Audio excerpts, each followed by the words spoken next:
안녕하세요. 뉴턴의 운동법칙 F는 M의 활용 5번째 시간입니다. 우리 지난번에 기역자 도르된 문제에서 가속도를 구하는 것까지 했는데요. 오늘 더 심화된 내용을 한번 공부해 볼 건데 장력에 대한 개념이 나옵니다. 장력. 실의 장력이라는 개념인데 바로 이 예시상을 가지고 장력에 대한 개념을 설명해 볼까 합니다. 자, 문제 상황이 있습니다. 천장에 실에 물체가 매달려 있는데 정지에 있대요. 운동하지 않고 정지에 있대요. 그랬을 때 과연 이 실은 얼마의 힘으로 물체를 잡아당기고 버티고 있느냐라는 겁니다. 왜냐하면 실이 약하면 끊어져요. 실이 튼튼해야 물체를 매달아도 버틸 수 있는 겁니다. 따라서 실은 힘을 잡아당기는 무언가 일을 하는데 그 힘을 뉴턴의 운동법칙을 적용해서 구해보자 하는 겁니다. 자, 그럼 가볼게요. 2kg 물체가 정지해 있으면 우리는 이렇게 먼저 판단하는 게 좋습니다. 정지해 있으니까 모든 힘의 총합은, 물체 제한 모든 힘의 총합은 0이구나 라고 확신을 갖는 거죠. 이거 5는 아니에요. 0뉴턴이에요. 자, 그런데 누가 봐도 우리는 중력이 작용한다는 걸 알아요. 그럼 중력을 한번 그려볼게요. 물체에 중력이 작용하는데 아랫방향으로 중력은 F는 MA로부터 구하는 게 맞아요. 역시. 근데 A 대신에 G를 넣기 때문에, 중력과 G를 넣기 때문에 mg를 쓰는 게 중력을 구하는 공식입니다. 그러면 질량이 2요, 중력과 속도는 10입니다. 특별한 말이 없으면 10입니다. 그러면 20N이라고 답을 구하면 되겠죠. 그럼 중력 20N이 분명히 존재하는데 어떻게 R자의 0입니까? 누가 진짜입니까? 라고 혼란스럽게 됩니다. 그러면 제일 중요한 건 원칙이고 법칙이기 때문에 R자인 0을 끝까지 갖고 가야 돼요. 뉴턴이 옳았다는 걸 갖고 가야 돼요. 그러면 R자인 0이면 지금 모순 관계에서 중력이 0이 되어야 되느냐? 아니겠죠. 중력은 틀림없이 존재하는데 내가 아직은 미숙하여 더 존재하는 힘이 있음에도 불구하고 못 찾을 수도 있다는 거죠. 그러면 어떻게 하면은 20N의 힘이 존재하는데 통틀어서 상쇄가 일어나요. 또 다른 힘이 있어서 상쇄되어 0을 만들 수 있을까? 잘은 모르겠지만 아마도 그 힘은 윗방향으로 작용해야지 가능한 일일 겁니다. 그리고 그 힘을 일단 막연하게 F라고 써볼게요. F라고 써보고 얼마가 돼야 됐습니까? 크기가 20이 돼야지만 상쇄가 되겠죠. 얘를 만약에 플러스로 한다면 반대 방향이니까 마이너스를 넣어서 합이 0이 되게끔 만드는 겁니다. 여기서 이 마이너스는 방향이 반대다라는 뜻이죠. 그러면 이 힘이 실제로 존재합니까? 네, 존재합니다. 그래서 용철 저울을 이 실 사이에다 끼워 놓으면 용철이 이만큼 늘어나요. 그래서 이 힘, 실이 물체를 잡아당기는 힘, 실이 물체를 당기는 힘을 무엇이라 하느냐? 바로 장력이라고 말합니다. 그러면 장력은 일반적인 F를 쓰느냐? 아니요. 특별하기 때문에 다른 알파벳 기호를 씁니다. 그것이 무엇이냐면 T입니다. 대문자 T를 씁니다. 그리고 힘이라는 것을 확인하기 위해서 벡터기를 넣기도 합니다. 장력 T를 구했습니다. 그래서 장력 개념을 꼭 명심하고, 그러면 여러분들 이럴 거예요. 기왕선생님 구한 김에 천장 쪽도 해주세요. 천장 쪽도. 천장은 어떤 일이 있냐고요? 바로 못이 있겠죠. 여기 못. 그렇죠? 그럼 못에 연결되어 있는 이 실은 못을 잡아당길까요? 안 잡아당길까요? 당연히 잡아당기죠. 그래서 못이 튼튼하게 박혀있지 않으면 분명히 못이 빠져버리거나 약해진다는 일이 벌어지죠. 그러면 못도 신기하게도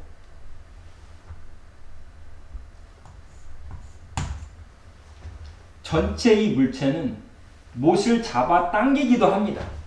와, 진짜 신기한 그런 힘이 있다고요? 네, 틀림없이 있습니다. 그러면 이때의 장력을 구하면 얼마입니까? 라고 했을 때 여러분들은 크게 고민하지 마세요.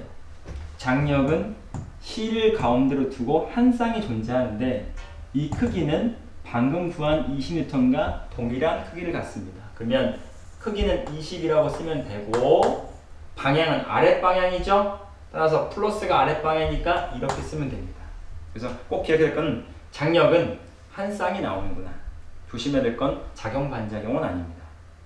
엄밀히 말하면 작용이 아니고 한 쌍이 존재하는 게 장력의 일반적인 상황이구나라고 기억하면 되겠습니다. 그럼 이제 우리가 해결할 문제 상황으로 갑니다. 선생님 그럼 여태까지 뭐 하신 겁니까? 장력 개념을 써야 되기 때문에 그래요. 왜냐하면은 보세요.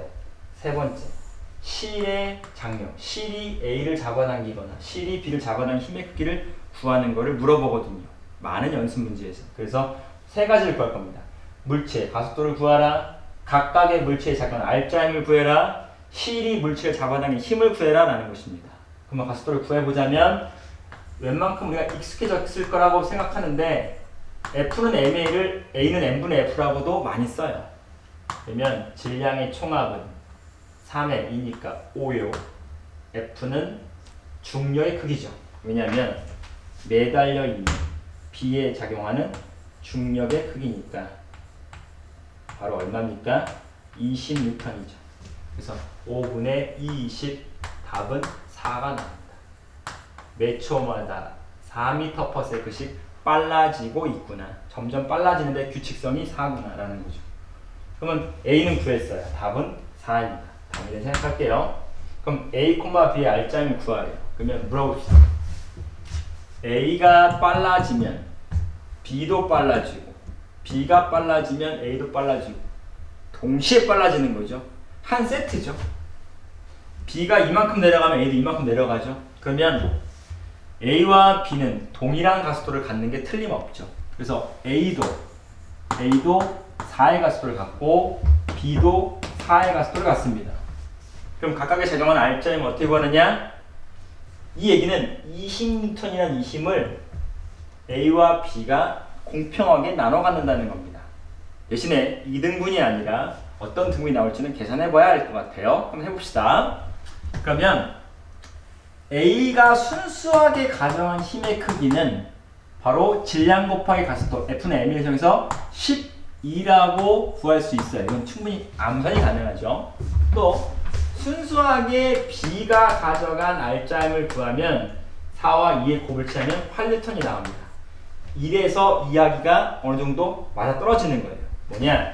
B는 20이라는 대표 힘을 받았고 이 힘이 견인차 역할로 두 물체를 잡아당겼는데 실제로 알아보니까 각각 놓아먹은 힘의 크기는 각각 12와 8이다라는 거예요. 근데 가만 보세요.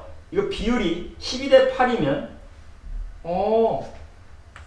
12대 8의 비율은 3대 2군요. 맞습니다.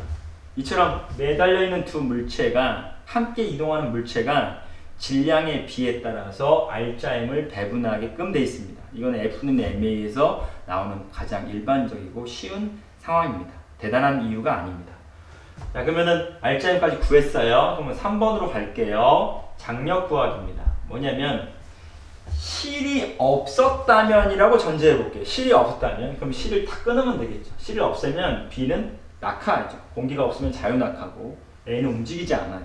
따라서 B에 걸린 중력은 실을 통해서 A에게 전달되었기 때문에 이런 알짜임이 생긴 겁니다. 그러면 실이 잡아당기는 A를 잡아당기는 실을 어떻게 그림으로 그리느냐? 실이 A를 잡아당긴다, A를 잡아당긴다.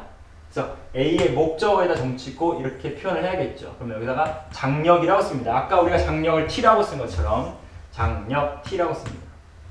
그러면 장력은 뒷방향으로는 그와 같다는 마찰력도 없기 때문에 장력 그 자체가 알짜임이죠. A를 끌어당기는 유일한 힘이 12N인데 그게 장력이래. 왜냐면 장력 말고는 잡아당기는 녀석이 없어요. 그러면 장력 T의 크기는 얼마입니까? 바로 12N이다 라고 보면 되겠죠. 그래서 장력 하나 구했어요. 그 다음에 아까 그 얘기했죠. 마주보고 있는 두 장력 한 쌍은 크기가 똑같다라는 것을 배운 적이 있습니다. 그러면 장력 하나 나왔죠. 그러면 실이 A를 잡아당겼고 또 다른 장력도 존재해요. 어디 존재하냐면 실이 B를 잡아당겨줘야 됩니다. 선생님 이런 게 있다고요? 하늘 방향으로 잡아당긴 힘이 존재한다고요? 라고 의문을 가질 거예요. 있습니다. 증거를 내주세요. 증거요? 간단합니다. B가 순수하게 받은 힘이 8이에요. 근데 B가 중력을 받은 건 20이에요. 그럼 20은 뭐고 8은 뭐냐는 거죠. 그래서 장력이 있어야 균형을 이룹니다. 볼게요. 마주보는 두 장력은 작용 반작용 아니라고 했어요. 아닌데 크기가 똑같아요. 근데 얘는 전진하는 방향이니까 전부 플러스로 매겨볼게요. 플러스. 근데 전진하는 방향이 역방향이에요. 그러면 얘는 뭐가 되겠습니까? 마이너스가 되겠죠. 그리고 크기는 똑같으니까 12N을 씁니다. 그러면 볼게요. 밑으로 20, 위로 마이너스 12, 합은 8 맞죠? 그래서 모든 것이 다 조각 맞추기처럼 딱딱 맞아 떨어지는 게 완성이 됐습니다.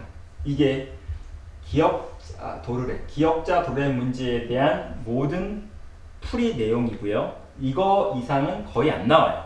자, 그래서 여러분들이 앞으로 해야 될 일이 뭐냐면 내가 연습장에 기역자 도래를 그려놓고 반드시 이 3kg, 2kg이 아니라 1과 4, 2와 3 여러 가지 숫자의 조합이 있죠. 이걸 가지고 충분히 익숙할 수 있도록 세 가지를 연습 반복하기 바랍니다.